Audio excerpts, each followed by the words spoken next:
I'd like to welcome René Sonneveld. It's really interesting, been really exciting for me to have you on my podcast.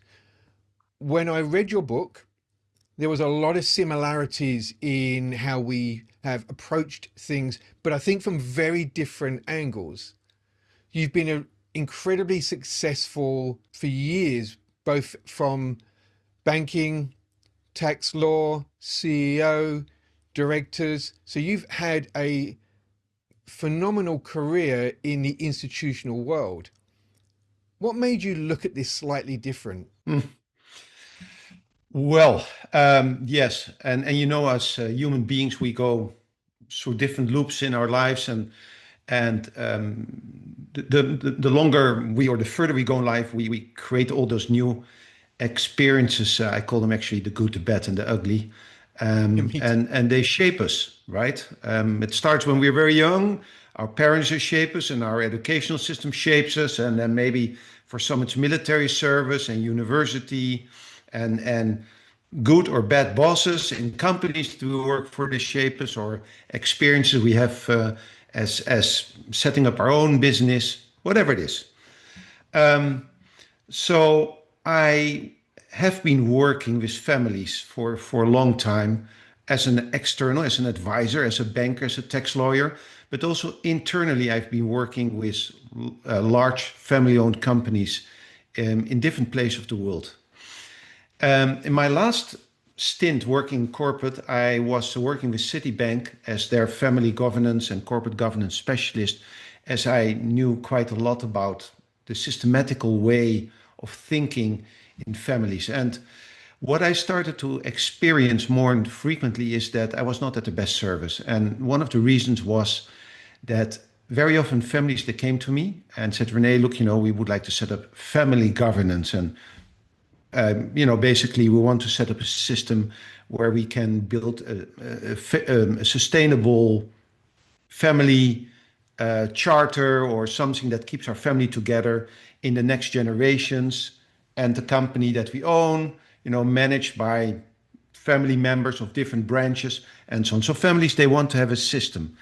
And I understood quite a bit of those type of systems that families are looking for. So I was sitting with them, advising them on those systems. But I also realized that I was missing something. I was missing what I call, I was missing the emotions. I didn't know how to deal with the emotions that I saw that were present while I was talking with those families, where there were, I call them the elephants, were the elephants in the family room that I didn't know really how to address. And everybody could see it. There was something weird going on, some vibes that were not really productive. But since I did not really know how to deal with it, I very carefully tap danced around them, and I saw also that the families were doing the same. But we all felt frustrated. The family felt Mm. frustrated because they couldn't really get to the deep stuff, and I also felt frustrated because I felt I was family not at the best service to families. So that set me on a track to try to understand emotions. And I started to study first neuroscience, and then I studied sociology, and I studied even high performing sports psychology to understand how teams, effective teams work together. And that, and the more I developed this hunger for looking for kind of more the whatever instead of the hardcore tax law, MBA, finance, balance sheets, trying to understand those invisible balance sheets of families, those emotions. The more I got into that, the more I realized this is where I actually want to be. And I got a deep interest for that, and in the end, that led me to become a coach, working with the soft, the underbelly of what really drives families. Sorry, long answer, but that's a bit of the story.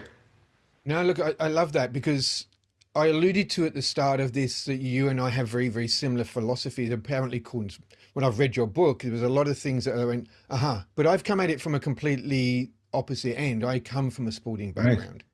And Mm. as an athlete, there was bits missing for me too. And it wasn't technical and it wasn't physical, but it was definitely psychological.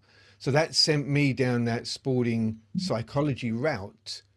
And now when I work in corporations, I draw on that straight away. So how for you when you go into one of the family businesses meetings into one of their rooms with them, Mhm. what's the first filter you look through? Do you look through that accounting law, or do you see the human first, that humanistic aspect, and then put structure around it?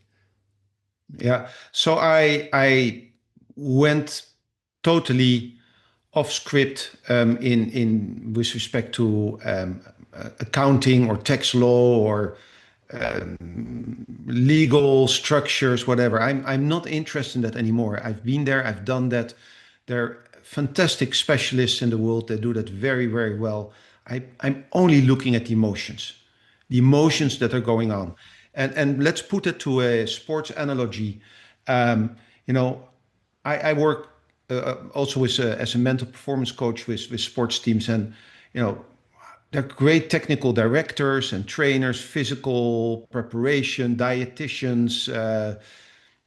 You know, I don't deal with that. I go into the locker room and I try to understand the emotion that's going on. And so when I enter into a living room or on the kitchen and sit on the kitchen table with the family, I try to look for the hidden elephants, for the emotions. I don't care how rich they are, how their structure is. It's really irrelevant because I know that if they do not get the emotions right, there's no structure in the world that Mm, will keep them together. And that, you know, those unsolved conflicts, they you don't resolve them with a piece of paper. It will never hold. no, So it's if interesting. you call this Sorry. the humanistic part, yes, Yeah, it's the humanistic absolutely. part. And I think there's a lot of resonance there because when you talk about the big corporations, I call them the big cruise ships on the ocean. There's a sense of Yeah, stability to that, but it takes a long time to turn that thing around. When you're talking about family-run businesses, they're a lot more agile, but they're also a lot more fragile as well I because love there's a that. whole set of different characteristics you don't necessarily get to experience in the corporate world. There's some compliance things that you have to do when you're in the corporate world. When you're in a family, as you say, there's different types of relationships, different types of interactions and expectations. I don't Yes, know if you know this, but here in Australia, there's a high amount of family run businesses and small to medium sized businesses. We've got a massive amount of our businesses are small to medium sized businesses, family run, mhm. founder run. My wife and I run founder run businesses ourselves, and it's a really common thought process for us to look at things slightly different. So when you go into a family run business, is your mandate to make that family effective or to make the business effective? Because that's a hard juggle, isn't it? Because you're Yes, not a it's a hard counselor. juggle. And first of all, you have to understand, you know, why it is that they call me, right? And and very frequently it is because the family as a system is not working well together, and that will affect the business. So my angle always is family first. And Mm, when the family functions well, then we can look at the business, whatever issues there are. You know, is the family managing the business? Are they doing a great job, or is the professional management of the business not well? But I always try to understand first what's going on in the family, and actually that's where I spend most of my time, is just figuring out what it is that is happening in the family. What are kind of some of the big questions that we need to ask ourselves within the family?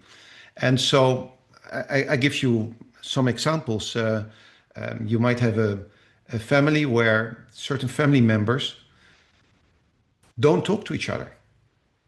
They can't stand each other, mm, or they don't trust each other. Well, you know, that's a big problem because they will all be, you know, they might all have a position on the board, or they will all be shareholders of the company, or then they already might be shareholders of the company. And so how to get that communication going again?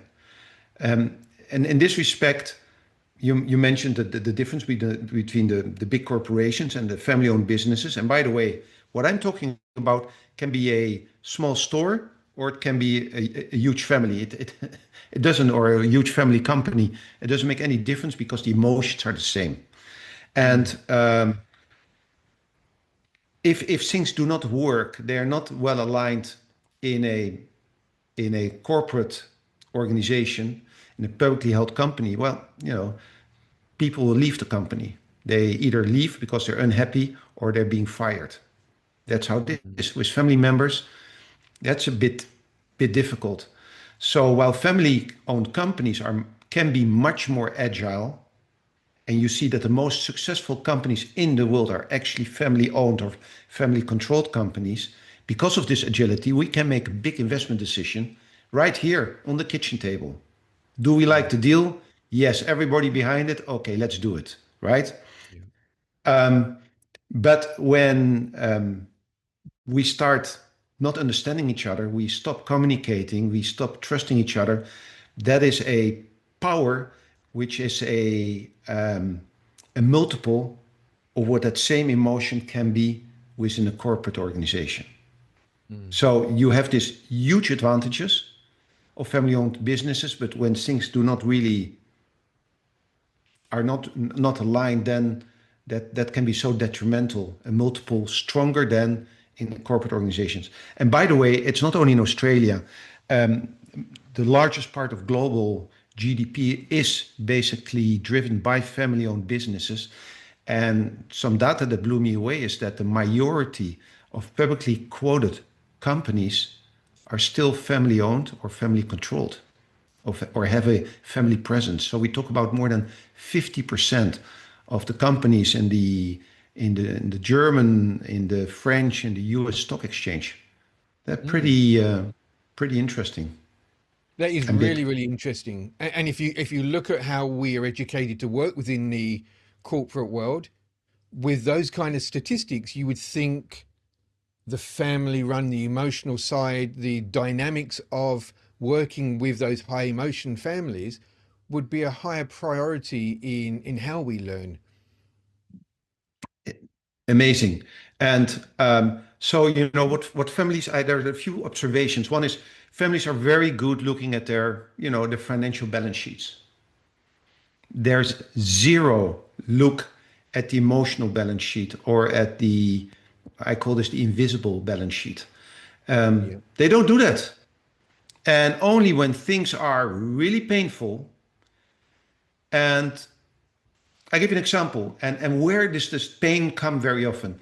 Well, let's in a kind of this sounds a little bit machistic, but or macho male kind of, but traditionally you have the man, the patriarch, the driver of the company, and you have the matriarch who's more taking part of the emotional part of the family, right? And a very traditional. I mean, it's much more complex, and there's many more matriarch business owners and business drivers nowadays. But let's in a classical story.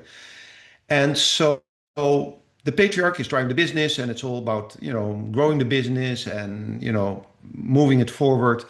And the mother, she's carrying the emotions, and people will triangle for her when they're upset about things because my sister or my brother did this or that and whatever. That all goes to the mother. And so the mothers, they strive or really having all the kids together. Hmm.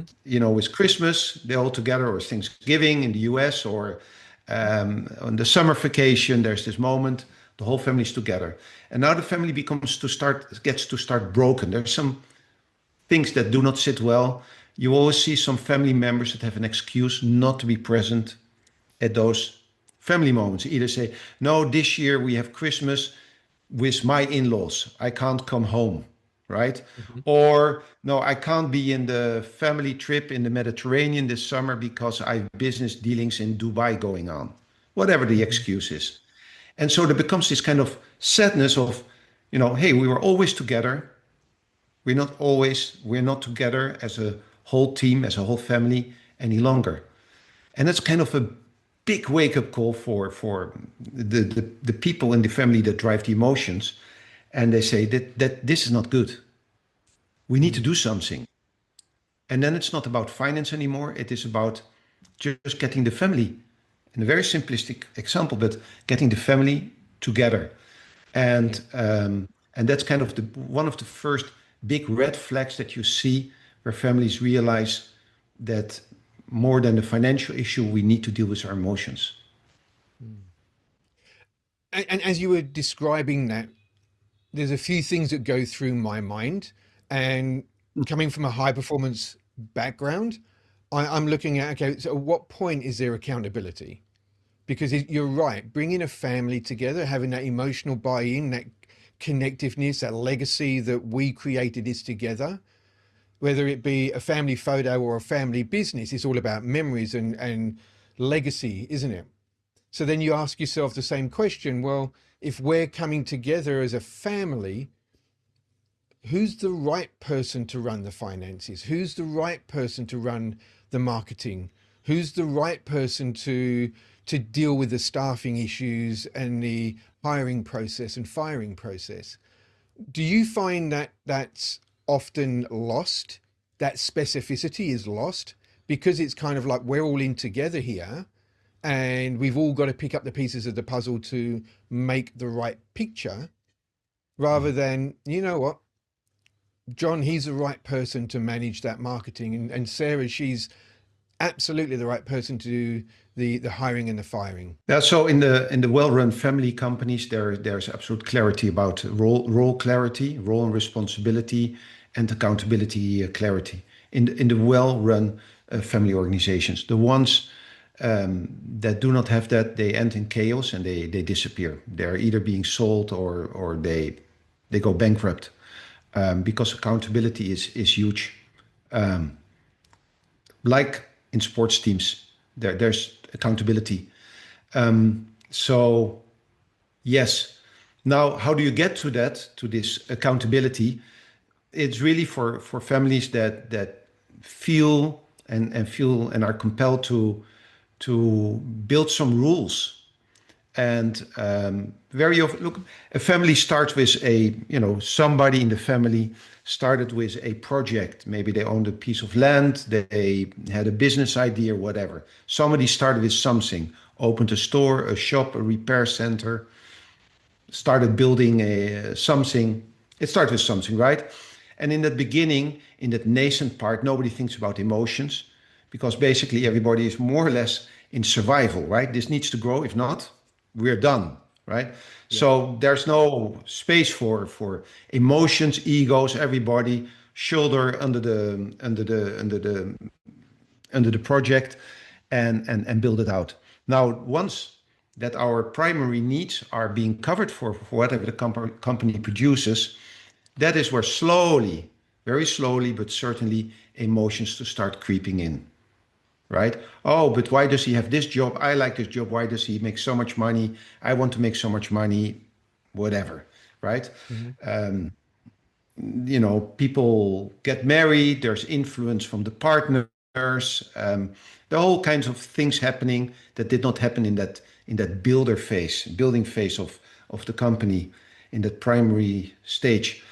So now there's space for, to become to start thinking about other things, and that's where some companies they wake up early enough to say, hey, look, we need to build in some rules here, some ways of how we're going to continue dealing with this company in the future.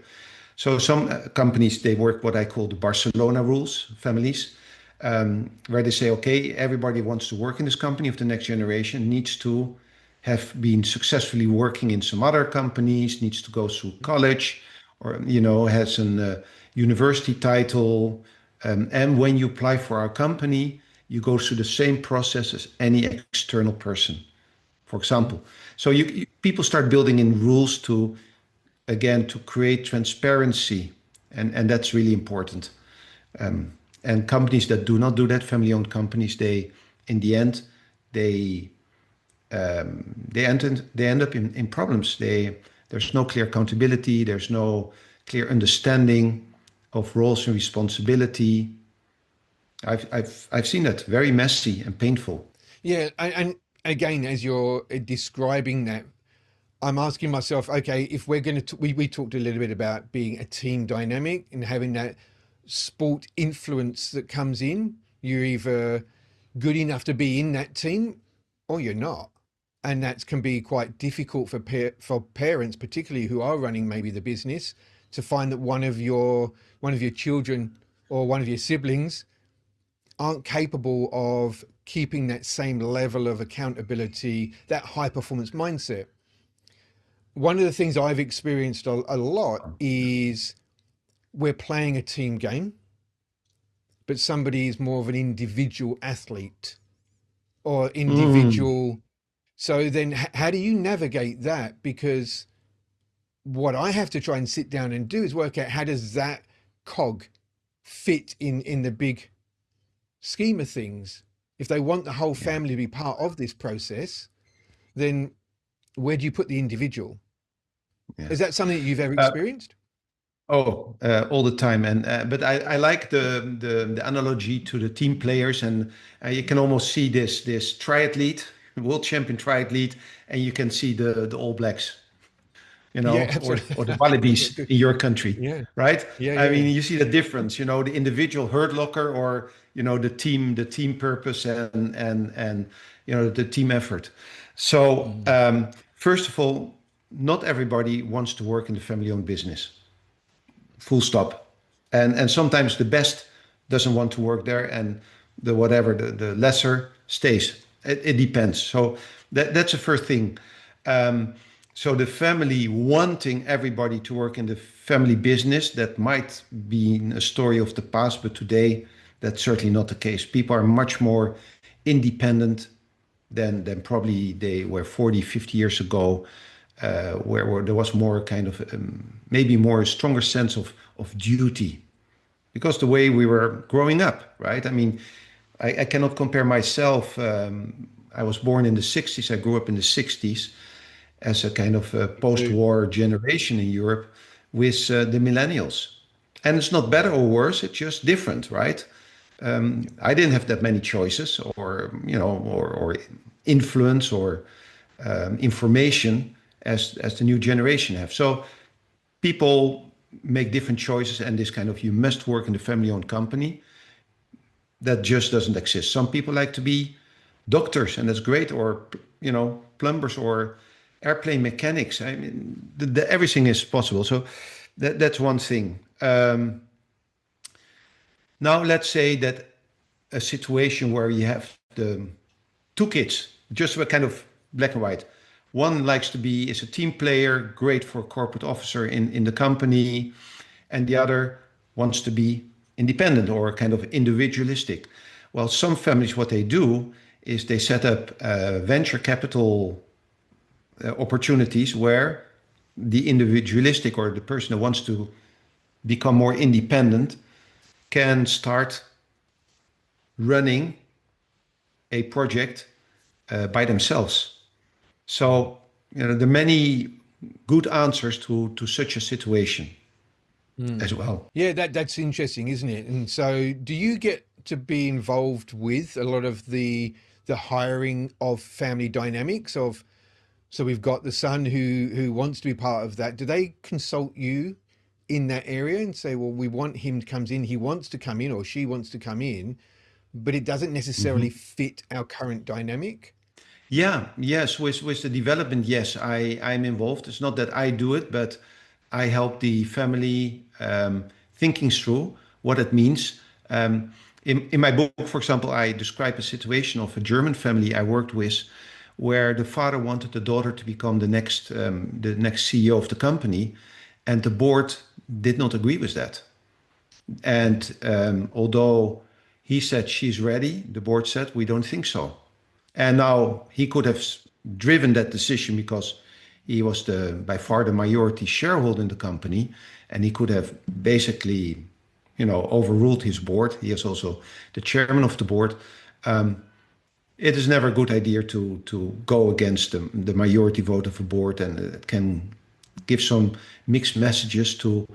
So in that case, I started talking with the different board members, what it is that made them hesitant to endorse the daughter to become the CEO.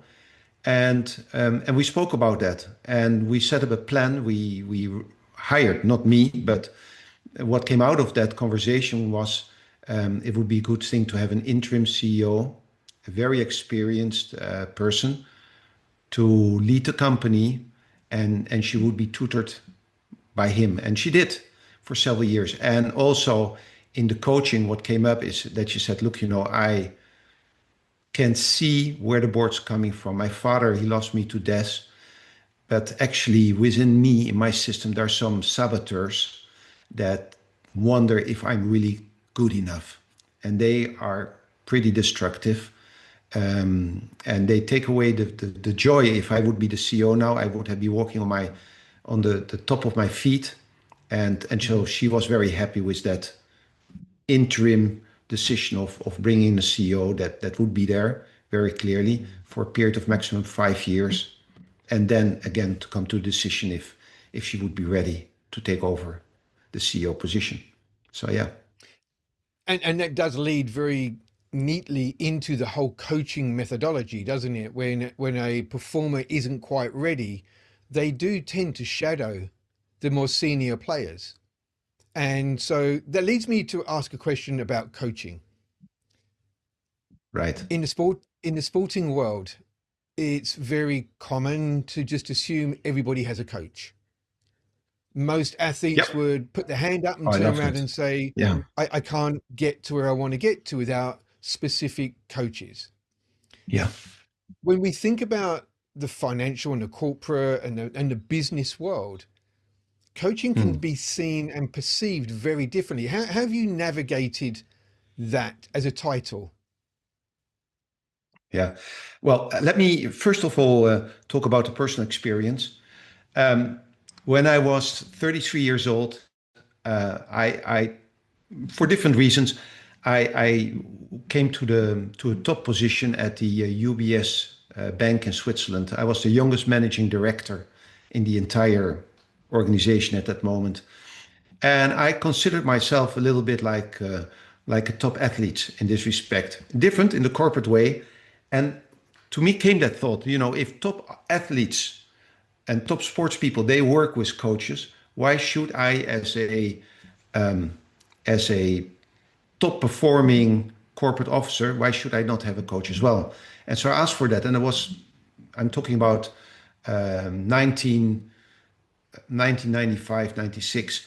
That was not really kind of the normal thing to take a leadership coach or an executive coach. But I got one from London. They flew someone in actually, and that was revealing for me. And nowadays, coaching it became so common for Mm. not only for top level executives, also mid-range executives to work with coaches, or people that are looking for a new job to take on a coach. The whole coaching world has expanded so much in the last 10 years that that resistance of taking on a coach, that's not there. Now, some people still live a little bit with the idea, oh, if the company offers me a coach, it means I have a problem, Mm. right? And it might be, but in general, that's not the case. It's just, we spend money on a coach because we see you as a high performer, as a high potential in our organization, and we want to be sure that you remain aligned, or that there's nothing that stops you from the growth that we see in you. So coaches are not there to. They help, of course, if that happens, but they're not there to because a person has a problem. There's a bit of a stigma, and sometimes you need to clarify that when you are having a chemistry meeting with a potential coachee. Yeah. But And yes, that's I you love are that idea. What you mentioned, top athletes, they have coaches, and they, go. You look in a whatever the Wimbledon finals, right? And you see a Roger Federer or a Djokovic, or where they look at the bench where like not one coach, like six people sitting there, right?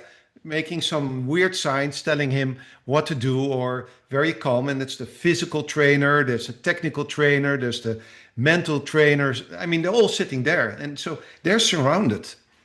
I Yeah. never saw a CEO of a Fortune 500 company surrounded by, yeah, maybe there's an accountant and a lawyer nearby, but kind of also the people that help him going through this. And I love that analogy, and I think it's so important. Yeah, and look, and that's exactly where I was coming from with that. How do we normalize that? Because I agree with you. High performance isn't just for the tennis court or the football pitch. It's really for everything that we do in life. If we want to be the best at what we do, then we've got to be high performing, which means we've got to have the right team around us. So that leads Yeah, me to ask a look, question. I tell you a corporate secret. I believe that if you look at you take a Fortune 500 companies, okay, I bet that 80% of the CEOs of Fortune 500 companies are being coached. Mm, And I think I cut myself short. So they do it, yeah, and they do it either sponsored by the company or they do it out of their own pocket. Doesn't matter. yeah, And it's clearly penetrating now at the executive level space, and it's tripling down. But obviously, if I would say 75-80% of the CEOs, maybe it's 60% of the executive level, and then maybe it's 40% of the level below that. Another thing, really interesting, one of the big growth areas in this corporate coaching, in this leadership coaching world, is team coaching. That's a yep. super expanding place where it's also becoming normalized that not only the leader of the team is being coached, but the team as a whole. Not the individual members of the team as a whole, becoming highly popular. Look, I can speak to that because then within the corporate world, that's where my expertise has become a valuable commodity. And that because of the things that they've seen us do with high performing athletes, they want that same opportunity, that same edge. And so they do bring us, they bring our organization in. I guess what I was leading to with that is Super. the normalization of that. And I agree with you. I think there's a way more accepted level of interaction, external specialists coming in. But I'd love to see it at the education level when students Oh, are going through oh yeah. university or college and normalizing that, hey, if you really want to be the CEO of a Fortune 500 director, then this is the pathway. You need to get somebody to help you be the Absolutely. best version of you. Yeah. Oh, I love that, Dave. This is such a good point. Um, and actually, there are two sides to this coin. One is the students, and the other is the teachers. Okay, but let's take it to the students. I have been for some time I've been acting as a distinguished executive in resident at the University of Chicago at the Booth School of Business. It's a pretty big business school in the United States, and I was working with the executive MBA program, coaching the people that were going through these pivotal moments. A lot of people that do an MBA, they do it either because they want to break through the glass ceiling that they feel they have in their career within the company, or they do that because they want more tools to do something else because they're not really interested in their current career. And and here's one of the things that I found, and which I found so amazing, is that I'm coaching on career, on the emotions. I'm coaching people that maybe they give you an example. Engineering school in India, which in New Delhi, which is kind of the hardest engineering schools to get in. There, Hmm. there are whatever millions of kids they want to become an engineer at the Delhi engineering school, whatever. Person made it, then did a PhD at MIT in the United States, which is kind of the top engineering university, and then has a career, and then goes to the Booth School of Business to do an MBA additional. And they come to me, well, I'm not sure about my job, and and maybe to do something else. And you see this high level of uncertainty for a person that is incredibly capable from a technical skills perspective, but 100% emotional uncertain. And so while universities and schools, they teach people this great set of skills and tools and techniques to do stuff, they totally, I don't want to use a bad word, but they totally miss the fact that they're not necessarily creating emotionally intelligent and emotionally stable people. And that's where the educational systems, they are really underscoring from my perspective in doing that. And I've seen that I've coached more than 300 students at the University of Chicago, and it's not that anything to say bad about the University of Chicago, but you see people come through these super expensive MBA programs, and I've seen it with Harvard as well, and people from other universities, where they are super skilled, their technical toolkit is full, but they're missing that emotional intelligence part, which is as important, I would say, from a career perspective as being technical skilled. Look, I couldn't agree with you more. Emotional intelligence is a learned skill set, You can and learn it, being able to, absolutely. Yeah. yeah, having that robust ability to back yourself should start at the absolute first phase of your technical education. So I lecture at university too, and I see exactly the same things. That's why when I was researching today, there's so many similarities in the things that you're talking about that I Mm, experienced too. I yeah. I wanted to ask you about your book. It's a really great read, and I was.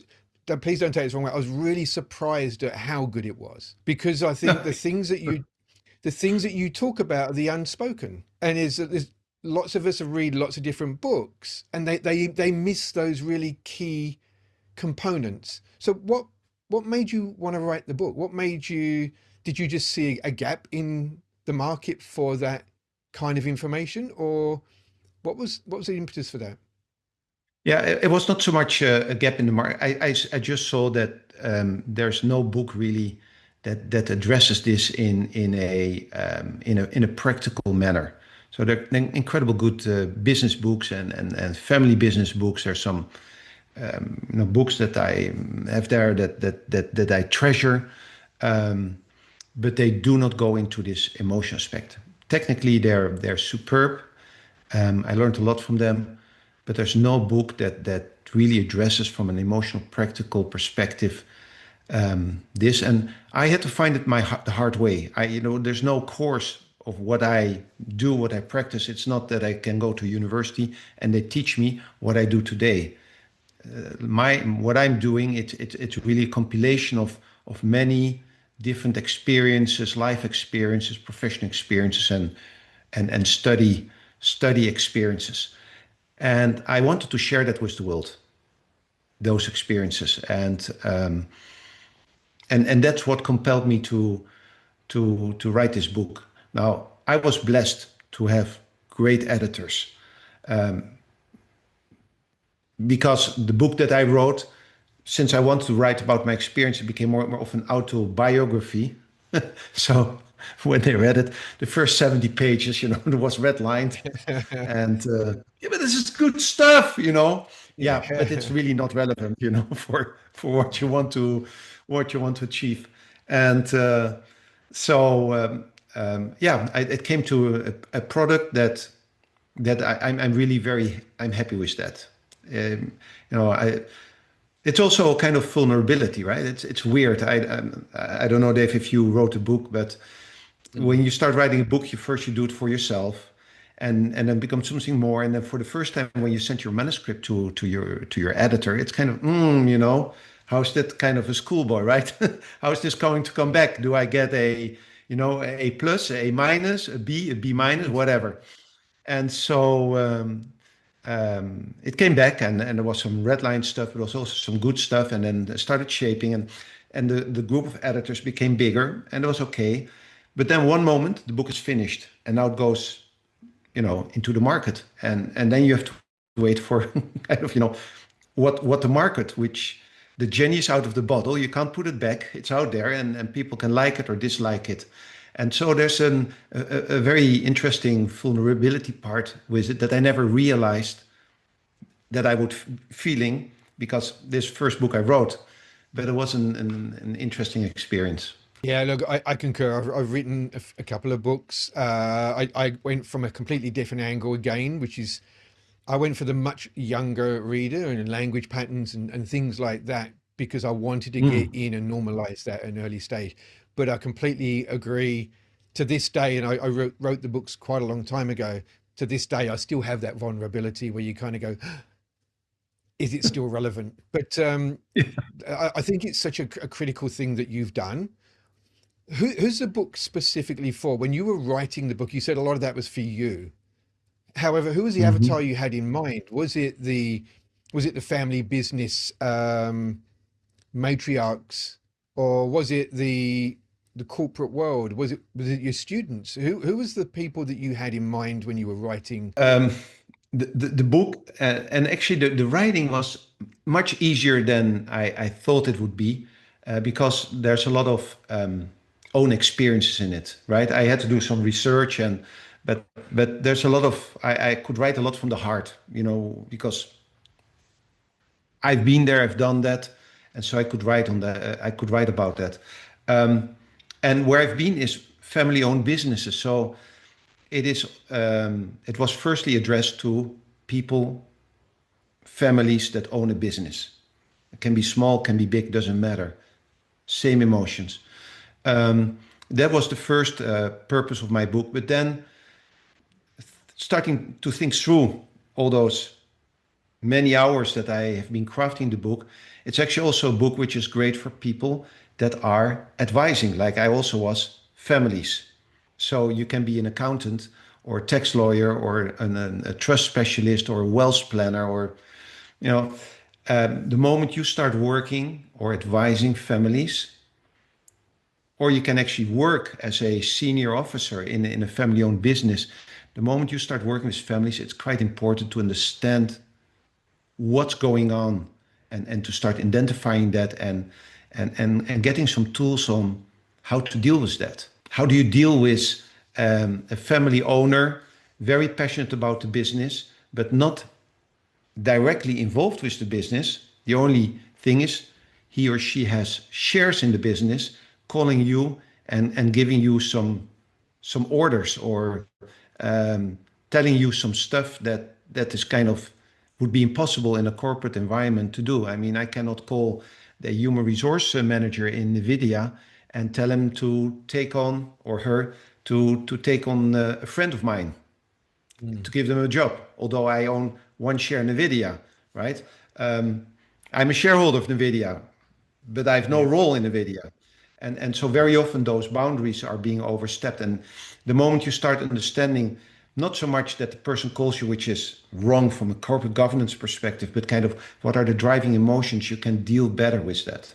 Because Yeah. obviously beyond that question, there's a complete different question going on. And so my primary objective was to address this book for families that own businesses, but I think it is relevant also for people that work with families professionally. And that was certainly what I took away from that.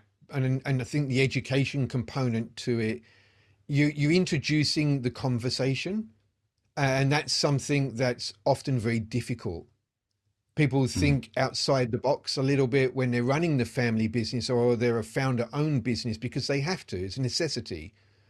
But so to introduce that and to normalize that, I think is allows those people who do run family businesses to go, actually, this is okay. It's okay for me not to know this. It's okay for me to get somebody in who does understand that. From my experience, But, family but that, family yeah, run businesses, they tend to think that they're the ringmaster and they have to know everything. They have to know absolutely everything that's going on in the show. And that can yeah, sometimes stunt their growth. Yeah, absolutely. And that's also, there are a bunch of stuff that you can unpack there, but it can be driven by fear. It can be driven by ego. It can be driven by even things out of the use. It can happen in a family that, let's say, you have a parents and three kids, and one of the children is always the golden child. Everything they do, it's absolutely endorsed by the family, and you have the other kids that, whatever they try to do, they never get a voice, right? Yep. And so now they grow up, and um, and they want to start proving within the family-owned business that they really should have a voice, right? And maybe they start taking some risks that they shouldn't be taking because they want to show that they're really worthy of the love of the family that they never received when they were a child. So it's just an example, but there's so many aspects to that what you just mentioned, where somebody wants to show up as being the best, or knowing everything, zero vulnerability, Mm.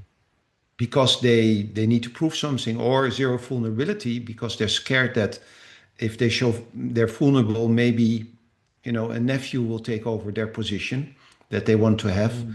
Um, it can be also the situation that happens frequently if you have the business owner, matriarch or the patriarch, who's the shareholder. He's 75 years old, and he's just scared of being Yeah. vulnerable, because what happens if I'm not any longer the executive officer in the company? For them, it's almost like dying. If my kids work me out of the company, if my board tells me I have to leave, right? Yeah. Where does that leave me in my life? Now I'm 75, 78, and people tell me I'm not good enough any longer. Mm. That's really hard.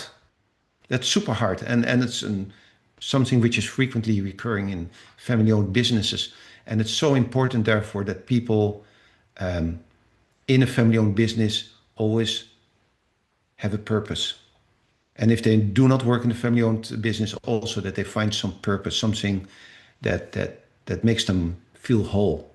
It's interesting you say that because I see that frequently myself. That succession planning at the end rather than succession planning at the start, where you start to think about educating people and managing people through their whole career.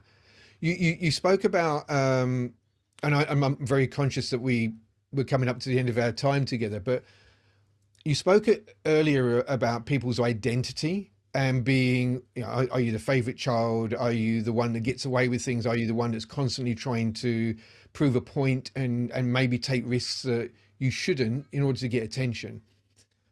An exercise I take, whether it's sport, and I want to wrap this back round to both our passion for sport, Mhm. whether it's sport or whether it's business, having somebody sit down, and I call it the performance DNA. What makes you uniquely you? And getting people comfortable with, what do you bring? What's the thing that makes you uniquely you? And how do you keep that on track? What do you do when that's not working? And when Yeah, I believe when they understand that, they're not trying to be everything.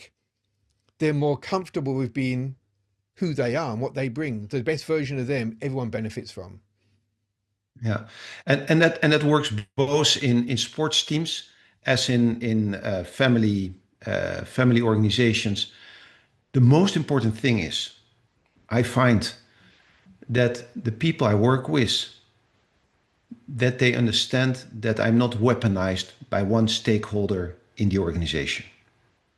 And I spend a lot of time before I even take on an assignment to make that very, very clear. So typically somebody finds me, right? They say, hey, you should talk with René Sonneveld, and they call me or send me an email. We get into contact, and that person tells me the situation happening in the family and ask me some questions. How do you work? How does this work? Blah, blah, blah.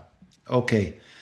And I said, well, I like it. Send me a proposal. I said, no, I'm not going to send you a proposal. Before I send out a proposal, I need to talk with the other leaders in the family. Because if I send a proposal to you and you're going to bring this in the next family meeting, they will consider me an agent of you and they will never feel safe with me. So I take and so I do a lot of interviews, and then one family were 45 interviews before I even sent the proposal. Would they have not taken me on board, then, it's my time lost, my risk. But that's the way I work. I need to be sure, first of all, that people feel safe with me. The second thing, almost as important, is that people feel that they trust me, that they can help them getting to where they want to get at. These are the two fundamental things. And you can translate that to a family-owned business. You can translate that to the locker room. I work a lot with rugby players, and sometimes the coaches. How do I sometimes come in and say, look, we have problems communicating well with the team. Okay, well, I try to unpack what does that mean and so on. But then when I have a first team meeting, I'd be damn sure that I'm not kind of a weaponized agent for getting the message through of the technical director of the team or of the head coach. That's not what this is about, friends. That's not what I'm doing. And so I spend a lot of time in that, creating that safety. If people do not feel safe, they will never be authentic with me, and we never get to the real stuff that we need to deal with. Yeah, you're right. And the It's same, by the way, bypassing in that. corporations as well. Very often the contract is done with the HR department. Well, there's a clause this big about confidentiality. You can never ask me what we talk about in the coaching sessions. That's fantastic. And that's definitely an ethos of mine too. If they don't trust you, then they're resistant to you. And it's an important part of being a coach, whether it is corporate, whether it's sporting, whether it's just in life. You spoke a little bit there about people come to you and they find you. How do people find you? When they watch this and they go, I want René to come in and talk for me, how do they find you? Yeah. So the easiest, and thank you for asking, the easiest is just go to my website, www.renesonneveld.com. That's a very easy way. Or if you buy my book, there's also some reference to me of how you get into contact with me. Now, my publisher probably would have said to, René, mention the book. So the book Yeah. is called I was The just going to Elephant in mention the that too. Family Room. Yeah. It's called The Elephant in the Family Room, and you can get it on Amazon and Barnes and Nobles and all the big platforms. So, but and I love to talk with people. So I accept so many calls from people that just want to have a 30-minute chat with me. And the fun part for me is I learned so much from talking with people. There's so much that I pick up. And also our conversation today, I learned so much from you, Dave. So I'm very grateful for your invitation to be here on your show. Well, thank you. I've enjoyed it too. I've been super keen to have this conversation, and I feel like we could probably talk for hours. I won't, but I feel like we Yeah, probably could. So thank you very it much would for be great coming for on. us, but your public would probably fall asleep. Quite possibly. Um, Thank you. I'd love to chat with you again in the future, and whatever you do next, I'll be following along because I like what you do. That's mutual, Dave. Thank you so much.